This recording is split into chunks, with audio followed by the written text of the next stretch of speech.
మీకు చెప్పా, అన్ని నేను ఒకేసారి చేయలేను. కొన్ని సంవత్సరం లోపల చేయొచ్చు, కొన్ని 2 సంవత్సరాలు పడతాయి.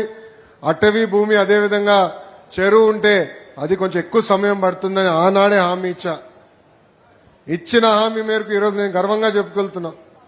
సంవత్సరం పూర్తయ్యే లోపలనే 3000 కుటుంబాలకి ఈరోజు బట్టలు పెట్టి పసుపు కుంకాలతో కూటమి ప్రభుత్వం మీకు పట్టాలు అందజేస్తుంది. అమ్మా, మీరందరూ ఒక్కసారి గుండెపైన చేయబెట్టుకుని ఆలోచించండి. ఈ కార్యక్రమం ప్రారంభించేటప్పుడు తెలుగుదేశం పార్టీ నాయకులు, జనసేన పార్టీ నాయకులు, బీజేపీ నాయకులు మీ ఇంటికి వచ్చారు, కొలతలు తీసుకున్నారు అధికారులతో సహా. మీ దగ్గర నుంచి ఒక కప్పు కాఫీ తాగలా, ఒక వాటర్ బాటిల్ కూడా తీసుకోలేదు తల్లి. అంటే ఒక పారదర్శకంగా రాష్ట్రం మొత్తం మన వైపు చూసి ఆహా ఇట్లా చేయొచ్చా, ఇంత బాగా చేయొచ్చా అని ఆలోచించే విధంగా మేము చేశాం తల్లి. ఈరోజు దాదాపు చిల్లపల్లి గారు చెప్పినట్లు 1000 కోట్ల విలువైన భూమిని మీకు శాశ్వత హక్కు కూటమి ప్రభుత్వం కల్పిస్తుంది. తల్లి ఈరోజు ఇస్తున్నాం మీ పట్టా. 2 వారాల తర్వాత వెళ్ళి రిజిస్టర్ చేసుకోవచ్చు. 2 సంవత్సరాల తర్వాత అమ్మే హక్కు కూడా మీకు వస్తుంది. అలా అని మీరు అమ్మద్దమ్మా, ఎవరు అమ్మద్దు. ఎందుకంటే రాష్ట్రం మొత్తం మంగళగిరి వైపు చూస్తుంది తల్లి. అమ్మా, నాడు చెప్పా, భూగర్భ డ్రైనేజ్ సమస్య ఉంది, తాగునీరు సమస్య ఉంది. అందుకే నేను గౌరవ ముఖ్యమంత్రి గారితో అదేవిధంగా మున్సిపల్ అడ్మినిస్ట్రేషన్ శాఖ మార్చులు నారాయణ గారితో మాట్లాడి మంగళగిరి కోసం ఒక కొత్త ప్రాజెక్ట్ తీసుకొస్తున్నాం. అది భూగర్భ డ్రైనేజ్, భూగర్భ నీరు, భూగర్భ గ్యాస్, భూగర్భ విద్యుత్ కూడా మంగళగిరి ప్రజలకి మేము అందించబోతున్నాం. ఆ కార్యక్రమం వచ్చే జూన్ మాసం నుంచి ప్రారంభిస్తున్నాం. తల్లి, పిల్లలు ఆడుకునేదానికి పార్కులు ఏర్పాటు చేస్తున్నాం. మన మంగళగిరిలో అనేక చెరువులు ఉన్నాయి, ఆ చెరువులను అభివృద్ధి చేస్తున్నాం. ఇంకో పక్కన లక్ష్మీ నరసింహస్వామి గుడి కూడా ఉంది, గుడి కూడా అభివృద్ధి చేయడానికి మాస్టర్ ప్లాన్ రూపొందించాం. ఇట్లా ఇచ్చిన ప్రతి హామీ ఒక పద్ధతి ప్రకారం మీ లోకేష్ నిలబెట్టుకుంటూ వెళ్తున్నాడు. అమ్మా, 2019లో నేను ఓడిపోయినప్పుడు అందరు ఎగతాళి చేశారు. అన్నగాని గారు ఆనాడు ఎమ్మెల్యేగా ఉన్నారు తెలుగుదేశం పార్టీ నుంచి. చంద్రబాబు నాయుడు గారిని కూడా అవమానించారు. శాసనసభ సాక్షిగా అన్నారు, లోకేష్ని గెలిపించలేకపోయావు, మీరు మాట్లాడేది ఏంటని. కానీ ఈరోజు మీరు నాకు ఇచ్చిన మెజారిటీ దెబ్బకి అక్కడి నుంచి సౌండే లేదు తల్లి. నిన్న రాత్రి బాబు గారితో భోజనం చేస్తుంటే అడిగారు, రేపు కూడా మంగళగిరేనా అన్నారు. అవును గురుగారు, రేపు ఇంకొక రోజు అవుతే పట్టాల కార్యక్రమం అవుతుందని. రాష్ట్రం అంతా తిరగాలి కదరా అన్నారు. నేను ముందర ఇక్కడ బాధ్యత నెరవేర్చాలి, నా పరువు కాపాడారు. ఈరోజు నేను ఎక్కడికి వెళ్ళినా నా గౌరవం పెరిగిందంటే దానికి కారణం మంగళగిరి ప్రజలు నాకు ఇచ్చిన మెజారిటీ. ఆనాడు మీకు చెప్పా, మీరు నాకు ఎంత ఎక్కువ మెజారిటీ ఇస్తే అంత కొండంత బలమని.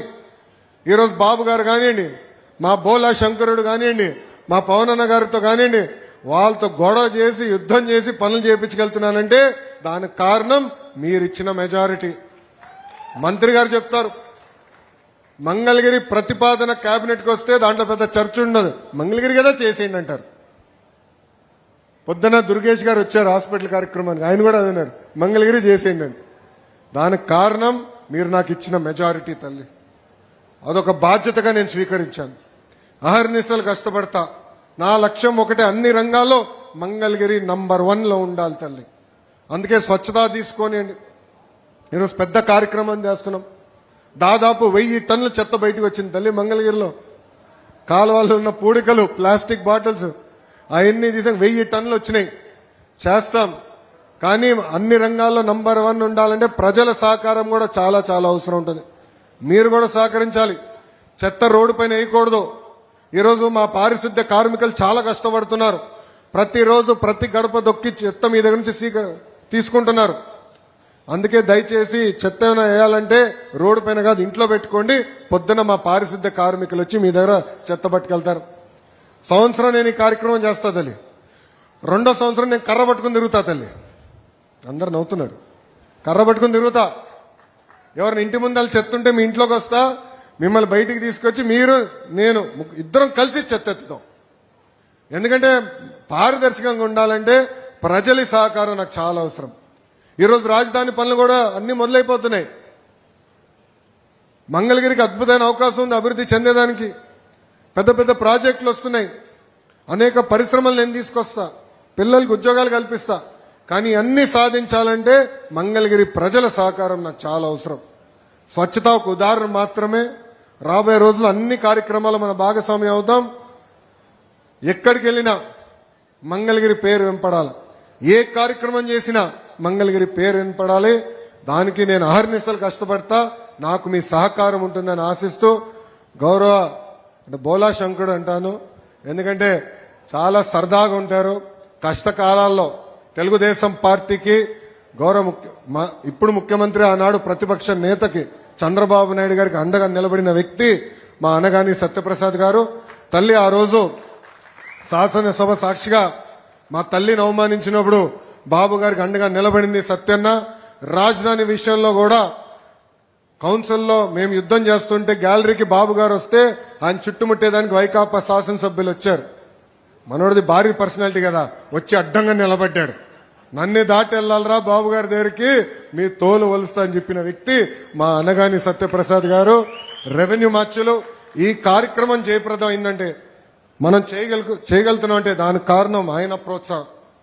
ఎప్పుడు ఫోన్ చేసినా, ఎప్పుడు మెసేజ్ పెట్టినా ఇసుకోకుండా ఓపిక్గా ఫైల్ ని సెక్షన్ నుంచి కేబినెట్ వరకు తీసుకొచ్చి కేవలం మంగళగిరి ప్రజలకే కాదు ఆంధ్ర ప్రజలకి ఆయన చేసిన మేలు మనందరం మరవలేమని ఈ సభాముఖం తెలుపుకుంటూ, గౌరవ మంత్రి